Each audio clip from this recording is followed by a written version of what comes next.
right, everyone. All right, good to see everybody. We got some geese out there tonight.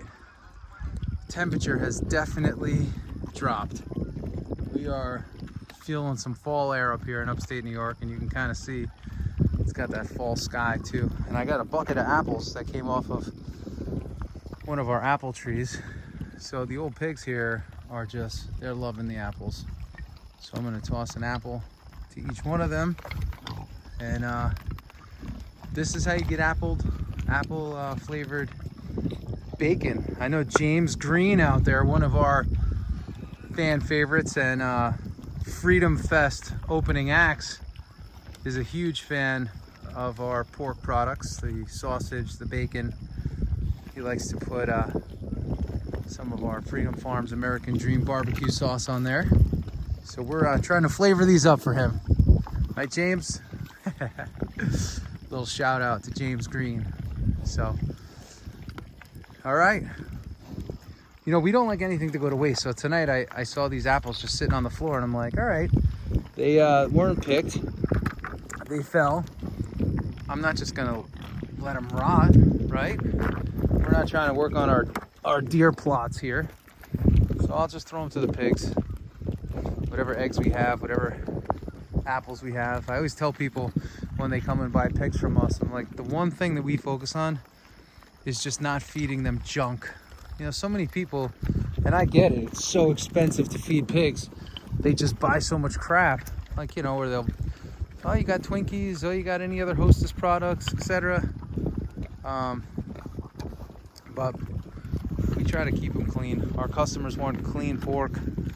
You know, they're not looking for anything stuffed. So that's what we got here. So it's good. I took a week off, everybody. So I know you may be saying, hey, where are you? And you also may be saying, the picture quality is getting better, Coach. And I would tell you, yeah, we got the new iPhone working here. So we figured we'd test this out and see how that works out for everybody as we do more of these videos. I love doing the videos. It's one of the things that I personally love to do. It shows our customers that we're out here, we're doing it, you know, we're a real farm, and it lets them see just little pieces of what we do, the good, the bad, the ugly. I always say I show the ugly too, unfortunately. So if you're not into that, I'm sorry, but I have to show the whole picture because I don't want anyone thinking that this farming / homestead thing is nothing but sunshine and rainbows. There's enough people on the internet that can tell you that everything's perfect every day and all the time, but it certainly isn't. You know, when you're out here, you deal with the temperature, you deal with all sorts of situations, and it's a challenge. And I'll tell you what, you know, I've brought this up a lot lately, but I got an email the other day from a guy, and he's like, I love your products, but you take too long to get it to us. And this was, I mentioned this in our last video 2 weeks ago, and this is somebody new, and you know, it makes us think, you know, how much faster could we get? And as we work through that question and we start thinking of that almost problem, hey, the customer's not getting their stuff fast enough, you know, it makes me think like, well, this is how we got in this mess in the first place, right? You start thinking about, okay, well, you know, we could start importing meat, right? That's already pre-cut and all that, right? We can do that. Now that would speed it up. We could use a big butcher house, you know, Cargill or one of the big providers. We can do that. That would speed it up. And you start thinking about speed and what has to happen in order to speed it up. And if we were to take all those options and take all those roads, we would be right in the same place that we were working hard to not be in the first place. So, you know, sometimes we have to answer our customers very, very truthfully, and sometimes they don't come back. But we always say that's a risk that we have to take, and a risk that we do take in order to preserve what we do and how we do it, and the integrity of what we do and how we do it. Because let's face it, you know, it takes a while to produce good meat, right? It's not something that just turns around. Like, we brought 6 pigs in the other day, and it took me almost 2.5, upwards of 3 weeks to get those pigs back by the time you get the smoked meat back. So it's not something that you could just rush. It's like saying, I want an apple, and it's May, you know, but that's not how apples work, right? To get an apple this size, you know, you need the whole summer to go by, and then you get that apple. So you can't rush things, and I think that's what's happened to agriculture and our society in general. Look at those birds, so cool. That we've made everything so fast and so readily available that people have lost patience. I had a guy write to me the other day, and he's a customer. He's been a customer. He says, it's taken 8 weeks to get my quarter cow. 8 weeks. I'm saying, hey, you know, it takes about 3 years to get that cow ready to even go to the butcher. 8 weeks. That was a lot of time. I mean, it's just, we got to remember what this whole agriculture thing is and what it's all about and why we got in negative situations in the first place. So I actually want to point this out. You know, Lauren and I, we were driving the other day, and Jacqueline and Anthony, our two friends, said, hey, did you watch that episode with Tucker Carlson where he interviewed that former doctor who went to, I think it was Stanford Medical School, and her brother who went to Harvard Business School, and they did a great interview, and they talked about the food system today and how broken it is, and how the cigarette companies back in the day realized that they were going to get regulated, and they were regulated pretty good. And as a result of that, they said, well, if we're going to lose our ability to addict people through tobacco, well, how else could we addict people? And they said, let's get into food. And that's what they did. They started hiring all these scientists to get involved with food and make food addictive. And that's what we're seeing now, right? Make food addictive, get people sick, get them into big pharma. Once they're in big pharma, there's a reliance, right, on big pharma and big medical and all that. But it all starts, you know, with the food. And if we're going to spray our crops, if we're going to, do all that kind of stuff, you know, where are we going? Where are we all going is the real question. So, look, I understand everyone's got to make a living, and I understand that there's people out there that are farmers and may hear this and say, hey, coach, you know, I know you're talking about a perfect world situation, but if we don't spray our corn, if we don't spray our crops, we won't have any. And I get it, because, like, look at, this is an apple that we did nothing to. It just was on the tree. Look at this. It's not a pretty apple. Does this look like anything you would see in the store? No, but, you know, when you start talking about sprays and you start talking about things that you can slow down. See, folks, this is what stupid looks like. That lady was driving basically 50 miles an hour right at me in the country. That's an idiot, okay? So when you're on country roads, don't drive like a chooch. And she waved to me thinking I'm waving to her, and I'm telling her to slow down. Anyway, I digress. But again, I'll show you one apple after the next. This is straight off the tree, not sprayed at all, right? This is what an apple looks like in the natural. I don't know what that shit is that we're getting at the store, but it doesn't look like this. And our lettuce, our vegetables, they don't look like, you know, they're from the natural either. So again, just something to remember. How fast, look at that calf out there running.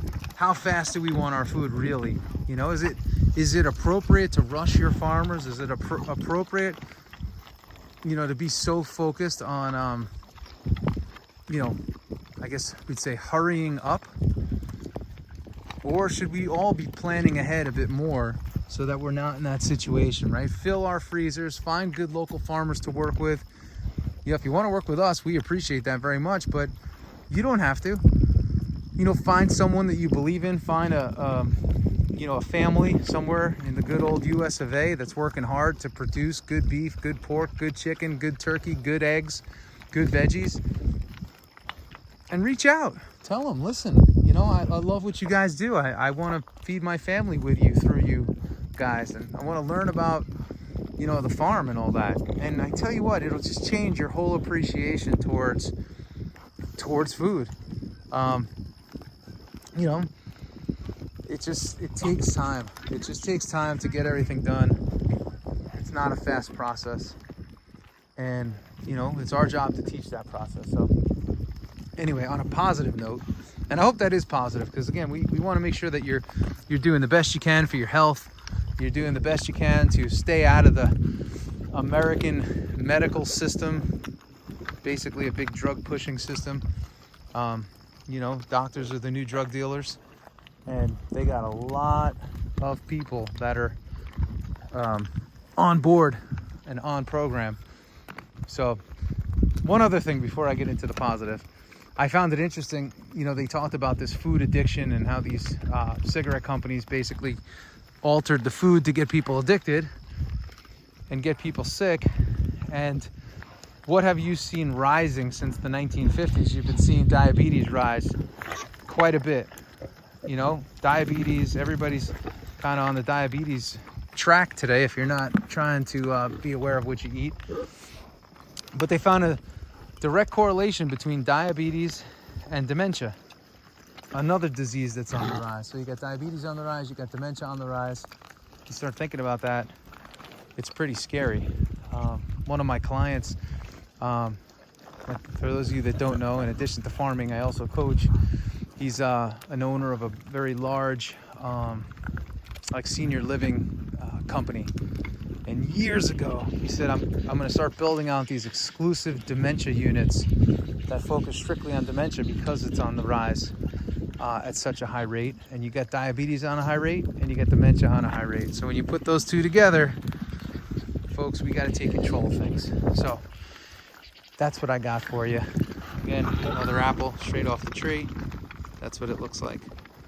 And I want to say one last thing. September 14th, we're going to have an awesome event here. We're going to have a pig roast. We're going to have a huge barbecue. We're at about 600 people RSVP'd right now, 2 weeks before the event. And we're going for 800. I don't know, I'm hoping 1,000 people show up, to be honest with you, to Freedom Farms. They're coming from New Jersey. They're coming from Connecticut. They're coming from Pennsylvania. They're coming from Strong Island. They're coming from Staten Island. They're coming from New York City. They're coming from Westchester County. They're coming from Orange County. They're coming from Massachusetts. They're coming from Upstate New York. They are coming from the Jersey Shore. They're coming from all over. Ridgefield, Connecticut. I think I said Connecticut already. So we're pumped. And we're going to have rides. We're going to have our barbecue. We're going to have 2 live bands. It's going to be a great day. And we hope you all could make it. I'm going to put a link down below for an RSVP.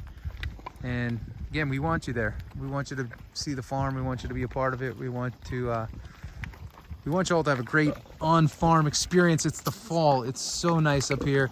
We would love you to, you know, make the time, take the ride, maybe grab an Airbnb, maybe grab a local hotel. Like I always say, part of our mission here was to have a stimulation of local economy and local agriculture. So we'd love for you guys to come up with the fam and have a great time here at Freedom Farms. Enjoy the day. We're going to do it on the lower field, and it's going to be a great day. Many of you guys have never even been on a farm. Farmers, I know you guys are like, what? People haven't been on a farm? But there are a lot of people out there that haven't been in the wild like this. So that's what I got, everybody. Again, my first day back. Took a week off. It feels good. A week off from YouTube. But anyway, that's what I got for you. So have a great day. Have a great night. Have a great life. Give us a thumbs up. Give us a like. Put your comments down below. We love hearing from you. And if you're in the area, if you're not in the area, come on up to Freedom Fest. It's going to be pro-America. It's going to be pro-freedom. It's going to be pro-meat. It's going to be pro-carnivore.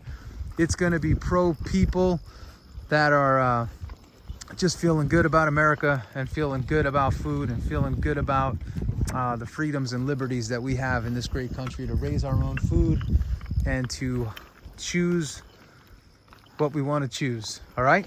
So that's what we got for you. Have a great day, everyone, and we'll see you soon.